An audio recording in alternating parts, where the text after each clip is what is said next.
राधे, हरे कृष्णा। कैसे हो आप सभी लोग? आशा करती हूँ आप सभी परम मंगल में होगे, स्वस्थ होगे, अच्छे होगे। सबसे पहले आप सभी को पाप मोचनी एकादशी की अनंत अनंत शुभकामनाएं। पाप मोचनी एकादशी का व्रत रखने से आपने अपने लाइफ में, अपने जीवन काल में जितने भी पाप किए हैं उन सभी से आपको मुक्ति प्राप्त हो जाती है। पाप मोचनी एकादशी इतनी पावरफुल एकादशी, लाइफ में ना जाने अनजाने में कलयुग में हम ना चाहते हुए भी बहुत सारे पाप कर देते हैं। ये कलयुग का प्रभाव है। ऐसे में बड़े सारे लोगों का मिसकैरेज हो जाता है, गर्भपात हो जाता है, या फिर कुछ लोग करा लेते हैं। और ये सबसे बड़ा पाप किया जाता है, सबसे बड़ा पाप इसको बोला जाता है।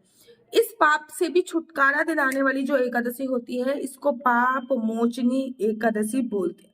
एक दो चीजों का मेरे ध्यान रखिए, क्योंकि जब भी एकादशी का व्रत करते हैं हम, तो त्रिदिवसीय व्रत के नियम लागू होते हैं। 3 दिन तक व्रत नहीं होता, 3 दिन तक व्रत के जो नियम होते हैं उनको हम लागू करते हैं। जैसे कि एकादशी पे एक दिन पहले दसवीं तिथि के नियम लागू करते हैं, और एकादशी के एक दिन बाद द्वादशी तिथि के नियम हम लोग लागू करते हैं। अब कंफ्यूजन ये है कि पाप मोचनी एकादशी 25 और 26 तारीख, इसका व्रत दोनों दिन रखा जा रहा है। 25 तारीख को भी व्रत रखा जा रहा है, 26 तारीख को भी व्रत रखा। अगर मैं खाटू श्याम की बात करूं तो 25 तारीख का व्रत रखा जा रहा है। वृंदावन बांके बिहारी जी के मंदिर में 25 तारीख का व्रत रखा जा रहा है। श्रीधाम वृंदावन में 25 तारीख का व्रत रखा जा रहा है। वहीं गौड़ी संप्रदाय और चैतन्य संप्रदाय, स्कॉन टेम्पल वाले सभी लोग 26 तारीख का व्रत रख रहे हैं। ठीक है।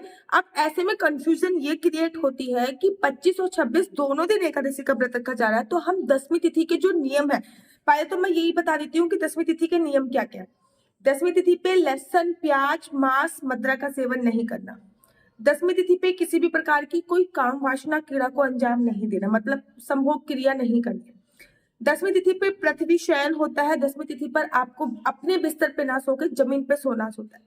दसवीं तिथि पे सूर्यास्त के बाद भोजन करने की मनाही होती है, मतलब सूर्य अस्त हो गया, अब आप खाना नहीं खाओगे। लेकिन अगर आपको ऑफिस से आने में देर वगैरह हो सकता है, तो आप दूध हो गया, फ्रूट्स हो गए, ये सब चीजों का सेवन कर सकते हैं।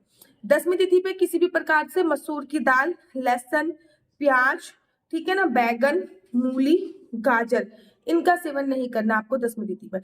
ये दसवीं तिथि की कुछ आवश्यक नियम होते हैं। अब इन नियमों का पालन हमको कब करना है? कोई व्रत रख रहा है 25 तारीख को, और कोई कोई लोग व्रत रख रहे हैं 26 तारीख को। तो अगर आप चाहे 25 तारीख का व्रत रखें या 26 तारीख का व्रत रखें, एकादशी से दसवीं तिथि का जो नियम का पालन होगा वो 24 तारीख होगा। अर्थात दसवीं तिथि जो बनाई जाएगी वो 24 तारीख की ही होगी। अब क्यों? रीजन भी तो जानना जरूरी होता है हर बार के पीछे। एकादशी तिथि का प्रारंभ 25 तारीख को सुबह 5:05 पे हो रहा है। अब सूर्य जब उदय होगा वो समय है 5:35 के आसपास, मतलब सूर्य उदय से पहले हमें पूरे दिन की एकादशी तिथि मिल रही है। इनफैक्ट 26 तारीख को एकादशी तिथि विश्राम ही 3:30 बजे हो जाएगी। सूर्य उदय से पहले एकादशी तिथि विश्राम हो जाएगी।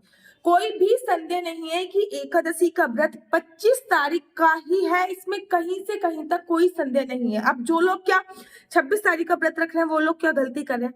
वो कोई भी गलती नहीं कर रहे। 25 तारीख का एकादशी का व्रत है, इसमें कहीं से कहीं तक कोई संदेह नहीं।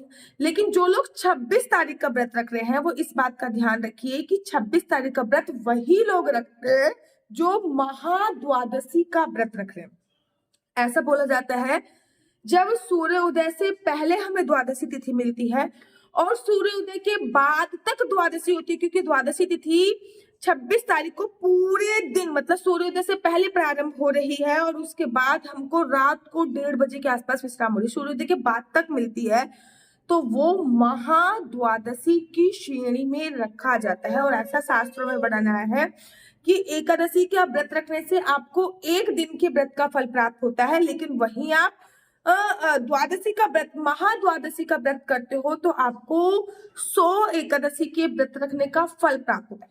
कोई भी संदेह नहीं है कि एकादशी तो केवल 25 ही तारीख को है। दसवीं तिथि के नियम 24 तारीख को ही लागू होंगे। 26 तारीख को केवल महाद्वादशी का व्रत रखा जा रहा है, 26 तारीख को एकादशी नहीं है, लेकिन वो महाद्वादशी शास्त्रों में ऐसा वर्णन आया है कि महाद्वादशी ऐसी द्वादशी होती है जिसका व्रत रखने से हमें 1000 एकादशी के व्रत का फल प्राप्त हो। देखो, अगर आप लोग मुझसे ये बोलो कि दीदी हमें बस ये बता दो कि चावल कौन से दिन नहीं खाने, तो चावल आपको 25 तारीख को नहीं खाने, क्योंकि 26 तारीख को कोई भी एकादशी नहीं है, वो महाद्वादशी है। अब इन दोनों में से मुझसे पूछा जाएगा कि दीदी कौन से दिन हम एक ही दिन व्रत रख सकते हैं, कौन से दिन व्रत रखना सर्वोत्तम है, तो मैं आपको 26 तारीख को बोल दूंगी, ठीक है ना भाई। जो पुण्य एक एकादशी का मिल रहा है उससे 100 गुना ज्यादा पुण्य द्वादशी पे मिल रहा है, तो मैं आपको 26 तारीख का बोल दूंगी। अब अगर मुझसे ये पूछा जाएगा कि दीदी 10वीं तिथि के नियम का पालन कब करना है, तो 24 तारीख को ही देखो, चाहे आप 25 का व्रत रखो चाहे 26। वैसे तो शास्त्रों में ये वर्णन आया है कि जब भी आप महाद्वादशी का व्रत रखते हो तो एकादशी के नियम जो होते हैं, 10वीं तिथि के जो नियम होते हैं, वो एकादशी वाले दिन आपको फॉलो करने चाहिए, ये शास्त्रों में वर्णन आया है। लेकिन 10वीं तिथि के जो नियम होते हैं, एकादशी पर चावल जो होता है, चावल तो खाया ही नहीं जाता, चावल खाने से तो कीड़े वाली रैंगनी की योनि प्राप्त होती है, और भी बहुत सारी होती है। कहते हैं एकादशी पर अन्न में पाप आके समाहित हो जाते हैं, और अगर हम एकादशी पे चावल खाएंगे तो हमको अन्न पाप खाने का फल प्राप्त होता है। तो आप सोचिए, अगर आप 10वीं तिथि के जो नियम है वो एकादशी वाले दिन लागू कर रहे हो, तो अन्न में तो पाप आके समाहित हो गए। अब आप जो चाहे चावल खाओ चाहे मत खाओ, अन्न ही खा रहे हो, तो आपको फल किसका प्राप्त हो रहा है, पाप खाने का। इसलिए 10वीं तिथि के जो नियम आप पालन करेंगे वो 24 तारीख को ही करेंगे। एकादशी 10वीं तिथि 24 तारीख को, एकादशी 25 तारीख को, त्रयोदशी का जो नियम पालन होगा वो 26 तारीख का होगा, और इस द्वादशी का आप लोगों को व्रत इत्यादि रखना है। अगर आपके शरीर में सामर्थ्य है तो आप दोनों दिन का व्रत रख सकते हो, और अगर आपके शरीर में सामर्थ्य नहीं है तो फिर आप एक दिन का व्रत रख सकते हो, और वो एक दिन 26 तारीख होगी, ठीक है ना। अगर आप केवल और केवल, मेरे को कोई द्वादशी से मतलब नहीं है, मेरे को केवल और केवल एकादशी से मतलब है, आप अगर ये कहो कि दीदी हमें कोई मतलब नहीं है द्वादशी वगैरह से, हमें बस एकादशी बता दो कब है, तो आप 25 तारीख को व्रत रखो। बहुत क्लियर हो गया। 24 तारीख को 10वीं तिथि के नियम लागू होंगे, 25 तारीख को एकादशी का व्रत रखा जाएगा, 26 तारीख को महाद्वादशी का व्रत रखा जाएगा। तो ये है इस बार पाप मोचनी एकादशी।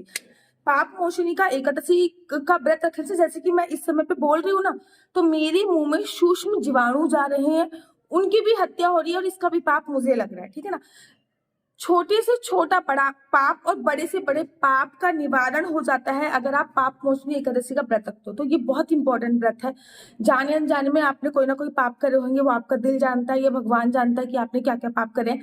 तो प्लीज अगर आप एकादशी का व्रत नहीं भी रखते, तब भी आप मेरे कहने से कलयुग से मोक्ष की प्राप्ति के लिए इस एकादशी का व्रत रखिए, अवश्य और अवश्य रखिए।